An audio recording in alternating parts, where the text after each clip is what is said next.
సభకు నమస్కారం.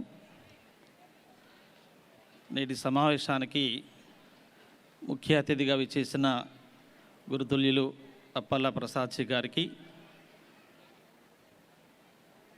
Dynamic MEO of హసన్బర్తి Ramakishan రాజు గారికి, మా ప్రయాణంలో మమ్మల్ని ముందుండి నడిపిస్తున్న స్కూల్ చైర్మన్ శ్రీపతి రెడ్డి గారికి, విద్యార్థుల అభివృద్ధి కోసం అహర్నిశలు శ్రమిస్తున్న మిత్రులు శేషు సార్ గారికి, పిల్లల అభివృద్ధి కోసం 24 గంటలు హాలిడేస్తో సహా సంబంధం లేకుండా నిర్విరామంగా కృషి చేస్తున్న ఎస్పీఆర్ ఫ్యామిలీ మెంబర్స్ అయిన టీచింగ్ స్టాఫ్ ఫ్యాకల్టీకి, నాన్ టీచింగ్ స్టాఫ్ మెంబర్స్కి, హాస్టల్ ఎంప్లాయీస్కి మరియు మా విద్యార్థుల మా యొక్క ఆహ్వానాన్ని మన్నించి విచ్చేసిన గౌరవనీయులైన తల్లిదండ్రులకి, మిత్రులకి, శ్రేయోభిలాషులకి, పాత్రికేయులకి, ప్రతి ఒక్కరికి సాయంకాల శుభాభినందనలు. ఈ ప్రోగ్రాంను అరేంజ్ చేసిన 9th క్లాస్ విద్యార్థులకి, మా నుండి వీడ్కోలు అందుకోబోతున్న 10th క్లాస్ ఫ్రెండ్స్కి మరియు పాఠశాల చదువుతున్న మిగతా విద్యార్థులందరికీ నా శుభాశీస్సులు. ఇంకా చాలామంది పిల్లలు మాట్లాడాల్సింది, పేరెంట్స్ కూడా విల్లింగ్ ఇచ్చారు మాట్లాడతామని. అయినప్పటికీ సమయాతీతం వల్ల కొంచెం దాన్ని షార్ట్ కట్ చేస్తూ వస్తున్నాం. అయినప్పటికీ ప్రతి ఒక్కరికి ఛాన్స్ ఇచ్చే ప్రయత్నం చేస్తాం మధ్య మధ్యలో. కాబట్టి స్పీచ్ రాని పిల్లలు ఎవరు అధైర్యపడాల్సిన అవసరం లేదు. కంపల్సరీగా మీకు న్యాయం జరిగే ప్రయత్నం చేస్తాం. ఇక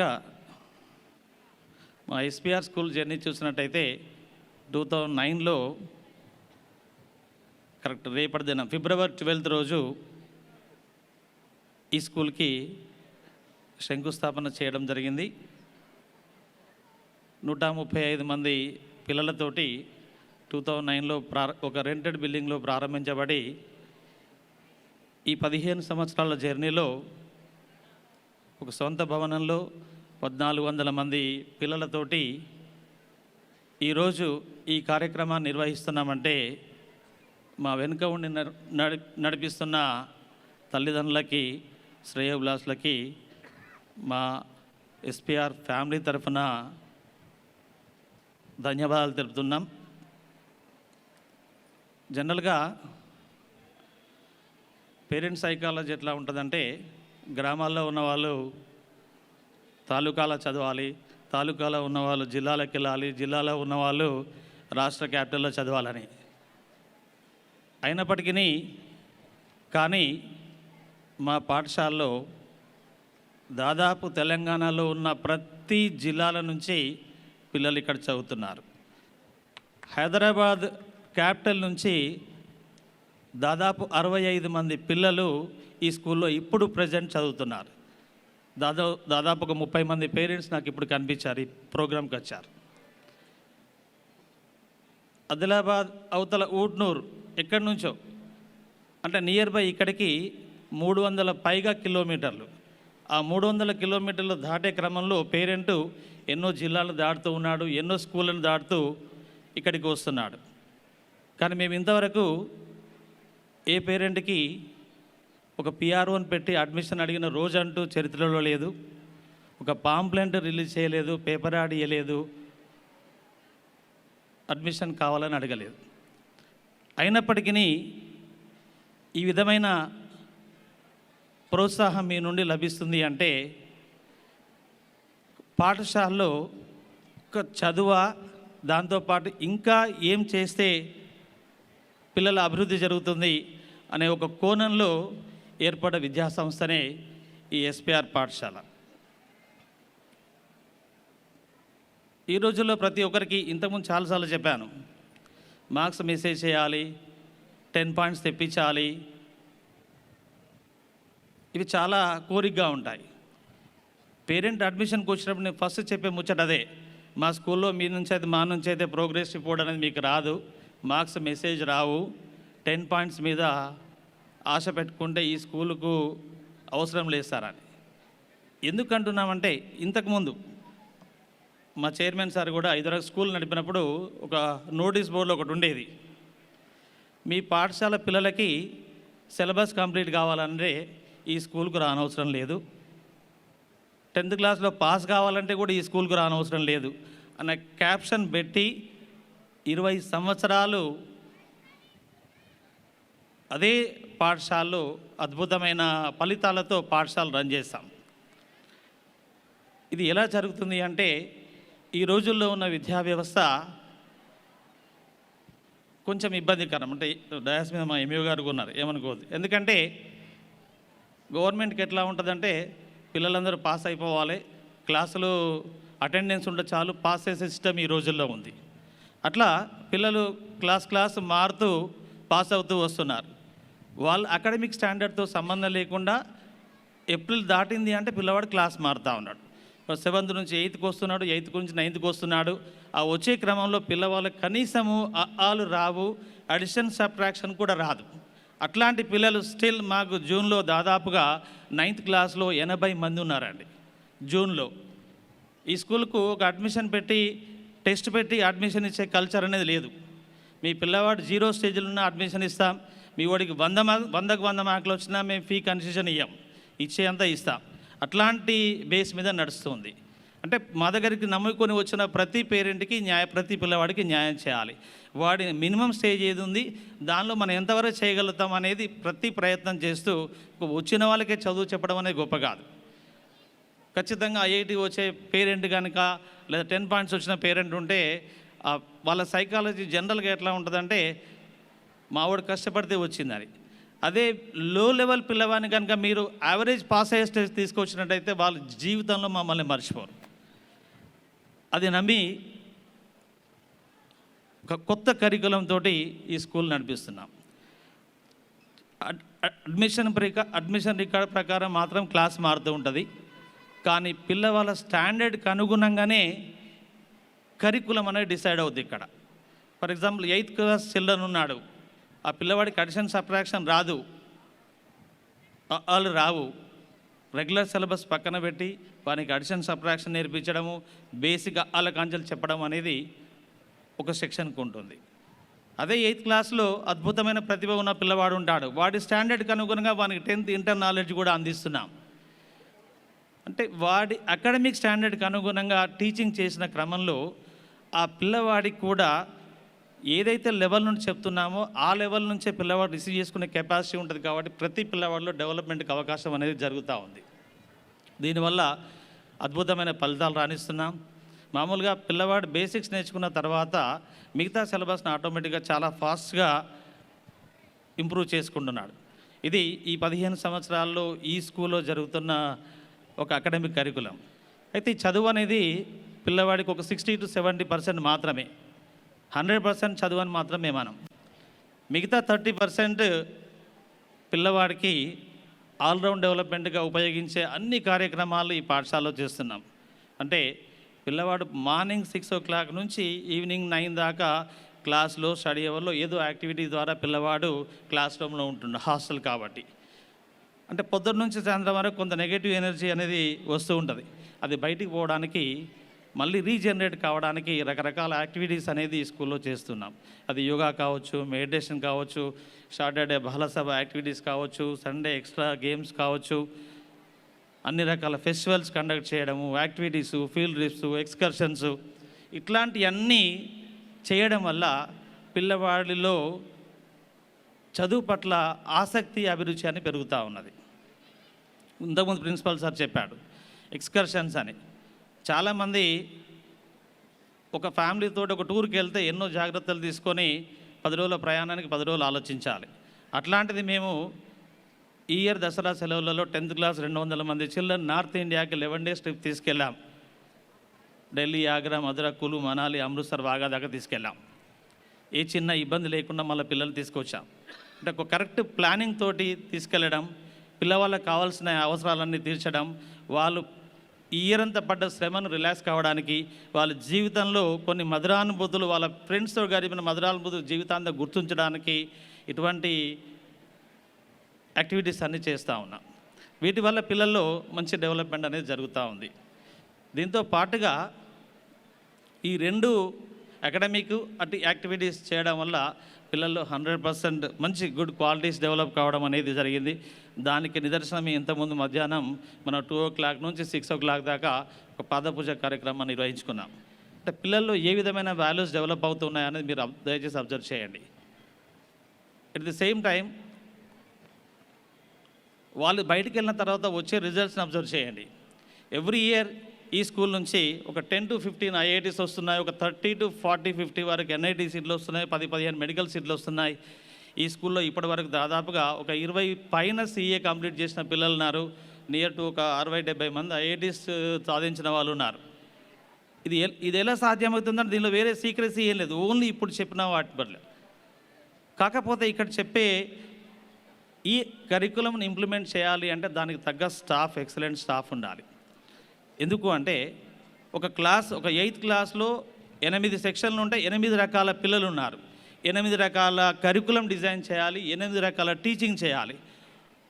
లాస్ట్ సెక్షన్ కన్నా పిల్లవాడు 8th క్లాసు మ్యాథ్స్ టీచరు వానికి అడిషన్ చెప్పాలి, అదే 8th క్లాస్ ఇంకో సెక్షన్లో ఐఐటీ చెప్పాలి, ఇంకా డెప్త్కి చెప్పాలి. కాబట్టి అంత ఈజీ అయిన సిస్టమ్ అనేది కాదు. ఇక్కడ టీచర్లకు పడ్డేంత శ్రమ నాకు తెలిసి ఇంకా ఎక్కడా ఉండదు. అయినప్పటికీ ఆ టీచర్లు ఇష్టంతో పనిచేస్తున్నారంటే మా పిల్లలు వాళ్ళ పట్ల చూపించిన ఆదరాభిమానాలు. ఇప్పుడు ఇంతకుముందు పిల్లలందరూ మాట్లాడారు, ఇప్పుడు అమూల్య మాట్లాడింది, వినూత్న, రాజేష్, అక్షయ, దీక్షిత్, ఇంతమంది పిల్లలు మాట్లాడారు. దాన్ని బట్టి మీకు అర్థమవుతుంది టీచర్స్ ఎంత ఫ్రెండ్లీగా ఉంటున్నారు, ఏ విధంగా ఉంటున్నారు అనేది.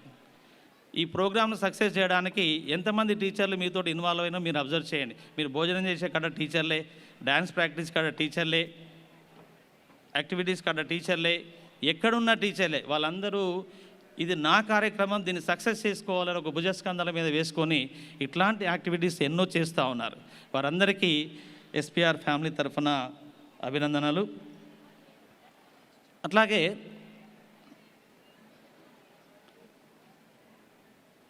లాస్ట్ ఇయర్ మన సెకండ్ ఇయర్ ఇప్పుడు ఎగ్జామ్ రాస్తున్నారు. ఇంటర్మీడియట్ సెకండ్ ఇయర్ ఎగ్జామ్ రాసే పిల్లల్లో మొన్ననే మెయిన్స్ రిజల్ట్స్ వచ్చాయి. దానిలో మాదాపూర్లో నారాయణ క్యాంపస్ అన్నింటిలోకెల్లా ఒక 10-15 మాదాపూర్ అంటేనే టాప్ పిల్లలు తీసుకుంటారు.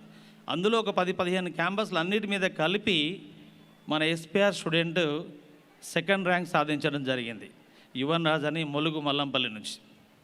అట్లాగే సుధీర్ రెడ్డి అని ఒక పిల్లవాడు మొన్న 233 మార్క్స్ వచ్చేసి గోదావరి నుంచి ఉన్నాడు. వర్షిత్ రెడ్డి అనే ఒక పిల్లవాడు 226 మార్క్స్ తోటి, వాళ్ళ సిస్టర్ ఇప్పుడు వర్షాన్ని, ఇప్పుడు పేరెంట్స్ కూడా ఇక్కడ ఉన్నారు. ఇట్లా ఎన్నో అద్భుతమైన రిజల్ట్స్ మనం సాధిస్తూ ఉన్నాం. మీ అందరికీ ఛాలెంజెస్ చెప్పబోతున్నాను. ఈ 4-5 రోజుల్లో నీట్ ఎగ్జామ్ జరగబోతుంది. ఒక వరంగల్కే అద్భుతమైన ఫలితము మన SPR ఎల్లాపూర్ స్టూడెంట్ ఇవ్వబడుతున్నాడు. అంటే మా ఎక్స్పెక్టేషన్, శ్రీరామ్ నాయక్ అబ్బాయి ఇప్పుడు వరకు కాలేజీలో 720 మార్కులకి ఎగ్జామ్ పెడతా ఉంటే యావరేజ్గా 710 మార్కులు దాదాపు ఒక 20-30 ఎగ్జామ్లో వచ్చాయి యావరేజ్గా. కాబట్టి వాళ్ళందరూ ఛాలెంజెస్ ఏం చెప్తున్నారంటే మీ SPR ఎల్లాపూర్ నుంచి ఆల్ ఇండియా ఫస్ట్ ర్యాంక్ రాబోతుంది అని చెప్తున్నారు. 90% ST కేటగిరీలో కాదు, ఓపెన్ కేటగిరీలో రావాలని కోరుకుంటున్నాం, వస్తుందని కూడా నమ్ముతున్నాం. ఇంత ఛాలెంజింగ్గా ఎందుకు చెప్తున్నామంటే ఆ పిల్లలు ఇక్కడ తయారు చేయబడిన విధానం మీరందరూ ఈ పేర్లతో సహా చెప్తున్నానంటే అంతకుముందు ఏదో ఒక ఊరు నుంచి పిల్లలు ఉంటారు, చదివే పిల్లలు ఉంటారు, మీకు రియాలిటీ అర్థమవుతుందని చెప్తున్నాం. కాబట్టి ఇప్పుడు సెకండ్ ఇయర్ రిజల్ట్స్ ఈవెన్ మా స్టాఫ్ కూడా తెలియదు, నిన్ననే కాలేజీ వాళ్ళు నాకు ఇన్ఫామ్ చేయడం జరిగింది, మీ రిజల్ట్ మెయిల్ పెట్టడం జరిగింది. ఇవన్నీ చేస్తున్నాం. దీనివల్ల అద్భుతమైన ఫలితాలు వస్తున్నాయి. ఇంకా ఇప్పుడు 10th క్లాస్ పిల్లలకి మా దగ్గర స్టేట్ CBSE కలిపి 374 చిల్డ్రన్ ఇప్పుడు 10th క్లాస్ చిల్డ్రన్ ఉన్నారు. దానిలో నెల క్రితమే కాలేజీలో ఎగ్జామ్ పెట్టి ఒక 100+ మెంబర్స్కి దాదాపు 50% లోపు కన్సెషన్ తోటి సీట్లు ఇచ్చారు. ఇక వాడు ఎగ్జామ్ రాయలేదు, ఇంకా ఎగ్జామ్ ప్రిపరేషన్లో ఉన్నాడు. అయినప్పటికీ ఆ రిజల్ట్స్ ఇచ్చారు. ఏం చూసి ఇస్తున్నారు అనేది మీరు ఆలోచించండి. మన ఇంటికి ఒక చుట్టపైన 2-3 రోజులు ఉంటేనే ఇంకెప్పుడు వెళ్ళిపోతాడా అని ఆలోచించే రోజుల్లో ఎవరో కాలేజీ ఎక్స్పర్సన్ వచ్చి ఈ పిల్లవాడికి ఫ్రీ సీట్లు ఇవ్వడం, 75% కన్సిడర్ ఇవ్వడం, 60% ఇవ్వడం అనేది వాడిలో సత్తా ఉంటేనే ఇస్తాడు కదా, లేకుంటే ఇచ్చేది లేదు కదా. కాబట్టి ఇక్కడ జరుగుతున్న అకాడమిక్ స్టాండర్డ్స్ని పేరెంట్స్ అందరూ దయచేసి అర్థం చేసుకోండి. ఇంకొక విషయం చెప్తాను. ఇక్కడ జరిగే 10th class academic programme syllabus ఇప్పటికీ నవంబర్లోనే కంప్లీట్ చేశాం. నవంబర్లో కంప్లీట్ చేసాం అనగానే ఈ మధ్యలో చాలామంది పేరెంట్స్ నాకు మధ్యలో వాట్సాప్ వీడియోలు పెడుతున్నారు. సినిమా హీరో శివాజీ ఒక 2-3 పిల్లల్ని తీసుకొని స్కూల్కి వెళ్ళి సిలబస్ హెడ్ మాస్టర్ దగ్గర నిలబెట్టి మాట్లాడి, మావాడికి మార్క్స్ బాగా వచ్చాయి కానీ అక్షరం ముక్క వస్తలేదు, సిలబస్ అన్నారు, రివిజన్ అన్నారు, బట్టి కొట్టి చదువు చెప్తున్నారు, తక్కువ టైంలో ఎక్కువ సిలబస్ చెప్పి ఏదో చెప్పినట్టు చెప్పిస్తున్నారు అనేది జనరల్గా దాదాపు నాకు ఇప్పటికి ఒక 50 మంది పేరెంట్స్ వెల్ విషర్స్ అందరూ ఈ వీడియోని నాకు వైరల్ చేస్తున్నారు. అంటే నేను నవంబర్లో సిలబస్ కంప్లీట్ చేసిన అంటే మీకు కూడా ఆ డౌట్ వస్తుందని చెప్తున్నా. 10th క్లాస్ సిలబస్ను మనం మార్చ్లో స్టార్ట్ చేశాం. మార్చ్, ఏప్రిల్, మేలో కూడా క్లాసెస్ నడిపాం. May, June, July, August, September, October అంటే 9 మంత్స్ ప్రోగ్రామ్ నడిపించాం. డబల్ ట్రాక్తో నడిపాం. కాబట్టి గవర్నమెంట్ సూచించే 200 కాదు 300 పీరియడ్స్ పిల్లలకి అలాట్ చేసి డీటెయిల్గా సిలబస్ కంప్లీట్ చేయడం జరిగింది. కాబట్టి ఏదో తొందరపడి బట్టి కొట్టి చేసిన సిలబస్ కాదు. దాంతో పాటుగా పిల్లలకు ఇప్పటికే 2 సార్లు రివిజన్ అయింది. కాబట్టి 10th క్లాస్ స్టూడెంట్స్ పేరెంట్స్ దయచేసి మీ పిల్లల గురించి భయపడాల్సిన పని లేదు. ఆ రిజల్ట్ మా భుజస్కంధాల మీద వేసుకొని ఖచ్చితంగా మీరు ఏ లక్ష్యం కోసం అయితే మీ పిల్లల్ని ఇక్కడ జాయిన్ చేశారో మీ అనుకున్న లక్ష్యాన్ని 100%గా నెరవేరుస్తామని ఈ సభాముఖంగా మీకు ప్రామిస్ చేస్తూ ఉన్నా. అయితే మీకు కనిపించవచ్చు, ఎప్పుడు ఎగ్జామ్ రిజల్ట్ చూసినా జగన్ సార్ రిజల్ట్ చూస్తే 2 సబ్జెక్టులు ఫెయిల్ అండి, 3 సబ్జెక్టులు ఫెయిల్, 4 సబ్జెక్టులు కనిపిస్తూ ఉన్నది, ఇప్పుడు మాత్రం పాస్ అవుతా అంటాడు అని చెప్పి. కానీ మనం పెట్టే ఎగ్జామ్స్ వేరు, గవర్నమెంట్ ద్వారా వచ్చే పేపర్ వేరు. మనం ఏం చేస్తామంటే ఆ పిల్లవాడికి మార్కులు రాకుండానే నా పేపర్ తయారు చేయబడుతుంది. 100కి 100 మార్క్స్ వచ్చాయంటే ఆ పిల్లవాడిలో ఒక ఓవర్ కాన్ఫిడెన్స్ పెరిగిపోయిన చదివేది ఏం లేదు, నాకు వస్తుందన్న ఫీలింగ్ ఉంటాడు. కాబట్టి ఇంకా నేర్చుకోవాలి అన్న ఫీలింగ్ కోసం ఏం చేస్తాం, కార్నర్ టు కార్నర్ క్వశ్చన్స్ అని ఏరి ఎగ్జామ్ పాయింట్ ఆఫ్ వ్యూలో కాని క్వశ్చన్స్నే ఎగ్జామ్లో పెట్టి వీడికి మార్కులు రావురా ఇంకా చదవాల్సింది ఉంది అని మోటివేట్ చేయడానికి తప్ప దాన్ని భయపెట్టించడానికి కూడా కలిగే ప్రయత్నం కాదు. కాబట్టి దయచేసి మీరు టెన్షన్ పడాల్సిన అవసరం లేదు, ఇబ్బంది పడాల్సిన అవసరం అసలు లేదు. ఇంకా చాలామంది పేరెంట్స్కి 10th క్లాస్ అనగానే బోర్డ్ ఎగ్జామ్ రాయబోతున్నాడు ఎట్లా అనే ఒక ఫీలింగ్ చాలామంది పిల్లల్లో ఆ భయాన్ని కల్పిస్తున్నారు. దయచేసి మీ భయాన్ని పిల్లల మీద రుద్దకండి. ఎందుకంటే ఇప్పుడు ఎగ్జామ్ పెట్టిన రాసే స్టేజ్లో ఇప్పటికి దాదాపు ఒక్కొక్క సబ్జెక్ట్ మీద పిల్లలు దాదాపు 100 ఎగ్జామ్స్ రాశారు. కాబట్టి భయపడాల్సిన అవసరం లేదు. మీరు ఏదైతే ఫలితాన్ని ఆశించి మీ పిల్లల్ని ఈ స్కూల్లో జాయిన్ చేశారో వాటన్నిటినీ మా సాయశక్తుల నిర్వహించడానికి అహర్నిశలు కృషి చేస్తున్నామని తెలుపుతూ, మీరు మా మీద ఉంచుకున్న నమ్మకానికి ఇంకా కష్టపడి ఇంకో కొత్త ప్లాన్లతోటి కొత్త ప్రణాళికలతోటి ముందు ఇంకా మంచి ఫలితాలు రావడం కోసం నిర్విరామంగా కష్టపడతామని సభాముఖంగా మీకు ప్రామిస్ చేస్తూ, మీరందరూ మా ఆహ్వానాన్ని పిలవగానే వచ్చినందుకు, మమ్మల్ని ఆశీర్వదిస్తున్నందుకు ఎల్లవేళలా మీకు కృతజ్ఞతతో ఉంటామని చెప్తూ ఈ అవకాశం ఇచ్చిన మీకు ధన్యవాదాలు చెబుతూ ముగిస్తున్నాను. Thank you very much.